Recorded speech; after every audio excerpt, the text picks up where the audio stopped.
Welcome back to Usapang Bayan. Kasama pa rin po natin si DOST STII Director Richard Burgos. Sir, you were saying about DOST TV kanina po. Can you continue about that? Yes, DOST TV, excited kami dito kasi sabi ko nga, when I came on board, zero competency ang aking staff. No? But I sought the help of my friends in the broadcast industry. Meron namang tumulong sa amin. So we were able to put together materials enough to broadcast. Online muna, Monday to Friday, 1 hour between 11 to 12 noon. So, nangyari yun. We started on May 30 as the Secretary ordered us, right? So, in a way also, because we fulfilled it, we sort of generated some political capital, which allowed us to, number one, push for MS DevCom grants from DOST to support 16 scholars, mga empleyado ng DOST who are officers or information officers or dealing with the media, helping our institute in various other agencies. No? So mga 16 sila. For the first time, sinuportahan ng DOST, MS DevCom grants. No?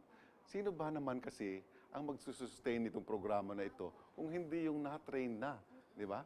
So, nakita nila yun, they approved it for the first time. Now, so, the other thing is, after 9 months or 10 months or so of broadcasting online, we are now moving DOS TV to another level. Kaya po, beginning May, we will be broadcasting a 30-minute program in the morning, 9 to 9:30, on PTV4.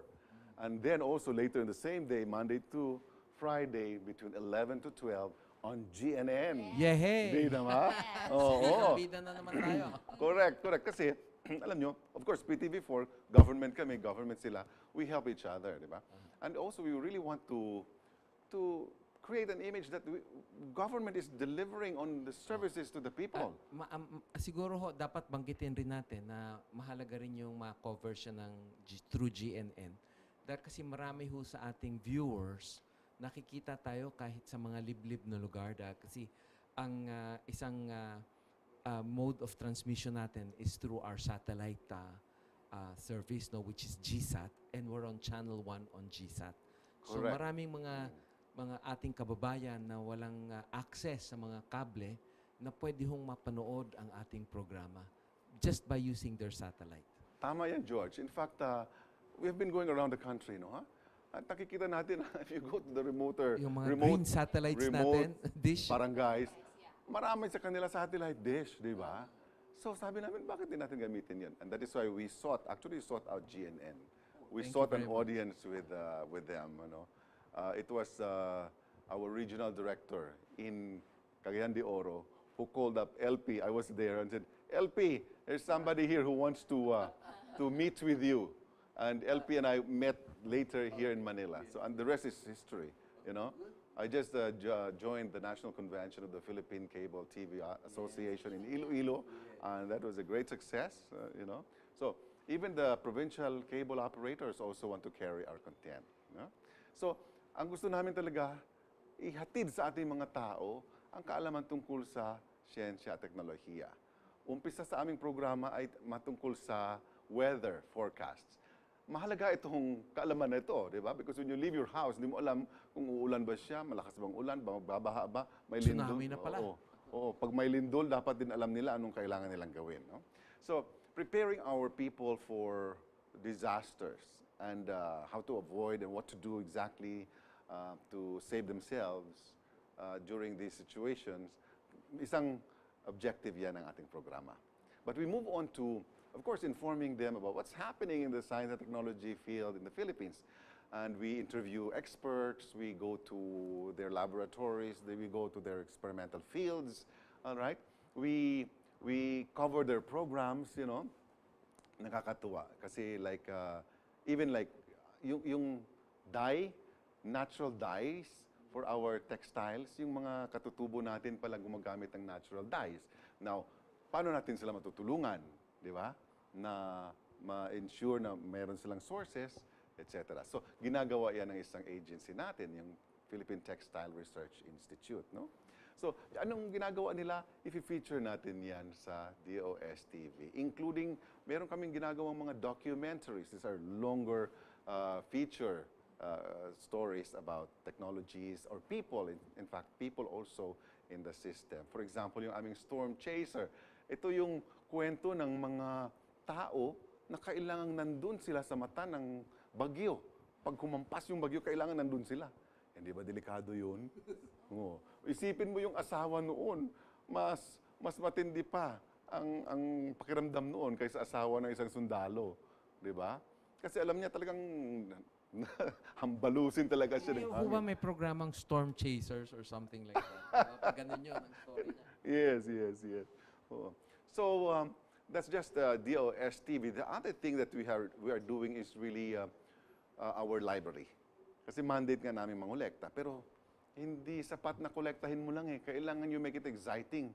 So when I came in, I said, oh, nobody will really come to our library if our library looks like this. We have to change it. Right. Today, ano na bang nangyari? Well, even before I came in, they started digitizing our content. So digital na po yung library natin. It's available online. You can create an account for yourself and access our content, you know? So, so you can go to starbooks.ph. Starbooks is our digital library, no? But more than the digital access, today we're giving copies of our digital library to public schools and high schools. Alam nyo ba, DepEd is saying, of all the schools in the Philippines, public schools, only 1% will have a functional library. That's not a very proud statistic to say. Anong mangyayari sa ating mga bata? The ability to look for information is crucial for success, especially if you take the course of science and technology. If you want to finish a course there, you will have to research, di ba? The basic skills for looking for information you will find by frequenting the library. Kung wala tayong library sa schools natin, mawawalan tayo ng opportunity to learn these skills, no? So, what we're doing is we're giving them digital copies of our library. We are already installed in 1,300 sites across the Philippines.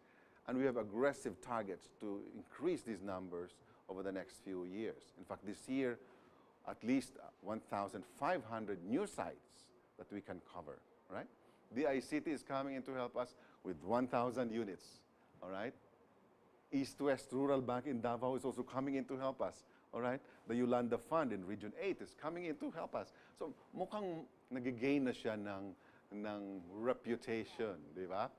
Actually, the project in 2015 generated a recognition from the American Library Association. We got a presidential citation for being an innovative international library project. Kasi nakita nila, we're trying to fill a gap, no? So, and even a local Philippine Association of Research Librarians also gave us a recognition, you know. And even COA had some nice things to say. Sinundan pala nila kami at sabi na, ito yung proyekto ng gobyerno. Dapat ganito, di ba? And recently, on March 10, we won a silver and a gold anvil from the PR Society of the Philippines. And we thought, and not only that, we were in the top 3 vying for, you know, the grand anvil, the highest award for that night. So, for first time namin sumali, and ganun na ang narating namin. We are so proud that we have a product that people recognize as excellent, you know. And, but the proof of the pudding is really with the teachers who make use of it and the students who learn by using our star books, who learn science and technology concepts and whose lives will be transformed. Ito yung ating gustong mangyari, no? There was one school in Bataan na ang kanilang standing sa National Achievement Test was, I think, rank 7 sila. But sabi ng principal, because inaral ng mga estudyante nila yung star books, nagiging number 1 sila. Diba? So, yes, nakakatulong talaga siya, di ba? But we have a long way to go because there are 48,000 schools in the Philippines. If you have given to 3,000 schools, what is that? You're just barely scratching the surface, no? But we have been around. We've been to Bantayan Island. My God, yung mga... Bantayan Island in Cebu. Yes. Yeah. Hindi lang po resort doon. Marami pong taong nakatira doon and they were wiped out. That is the egg basket of the Visayas and Mindanao. They were wiped out during Yolanda kaya. They were worse hit, you know? And the schools were blown away by the typhoon. Siyempre, wala na silang mga libraries, yung mga books nila nasira.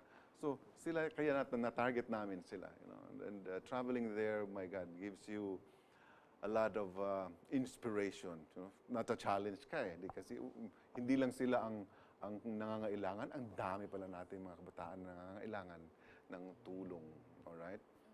Maliban, sir, sa DOST TV and Starbucks, which are already gaining reputation, ano-ano pa po ba yung ibang programs pa ng STII? Alright. So, we are really trying to communicate science for the people. No? So, science for the people, yan yung bagong tagline namin sa DOST under Secretary Fortunato de la Peña. No? So, we need to communicate. We're not happy that the research is done. Okay? We should be happier if the research results are communicated to the people. And we do that through DOST TV, through our library, through Starbucks, but also through publications, kagaya ng S&T Post, which comes out every quarter, or yung mga balitang rapidos, which are more popularly written. And in fact, the radio announcers can just pick it up and read off the pages, news about science and technology in the Philippines. Ngayon talaga kailangan natin pag-usapan ang siyensya at teknolohiya. Kasi maraming benepisyo ito para sa mga mamamayan eh. Nabanggit niyo ho kanina na nag-uusap tayo no, before the show na ang sitwasyon natin sa science and technology medyo naglalag behind tayo kahit sa ating mga ASEAN neighbors. Ano ho kaya ang pwede nating gawin para ma-upgrade naman natin ang ating mga kababayan? And aside from the ones that you'd mentioned like the Star Library and things like that, no? Ano ho pa ba ang masasuggest nyo? All right. So, according to the United Nations, kailangan meron kang 381 scientists and technologists per million population. So, malayo pa tayo doon. Ilan ho ba tayo ngayon? I think we're just in the 100 something. You know, so malayo pa tayo doon. And that's why DOST is actually encouraging people to take up careers in science and technology. Yung ating Philippine Science High School system, which is under DOST, yan, breeding ground yan ng mga future scientists and technologists ng bayan. Alright? Sila, in fact, they're enjoying scholarships. Wala silang binabayaran, may stipends pa sila. High school pa lang. And now, we have one Philippine Science High School campus in every region of the Philippines. Kasi yun ang mandate namin, di ba? It's heartening na meron ding mga ibang local government units who are supportive and they set up and fund their own science high schools, no? Kasi nga specialized course na yan sila. And the kids that they choose to place there to support their scholars, sila yung mga talagang matatalino. All right? Pag sinabi mong taga-Pisay ka, iba yung dating sa'yo, di ba? That opens doors for you even after graduation. All right?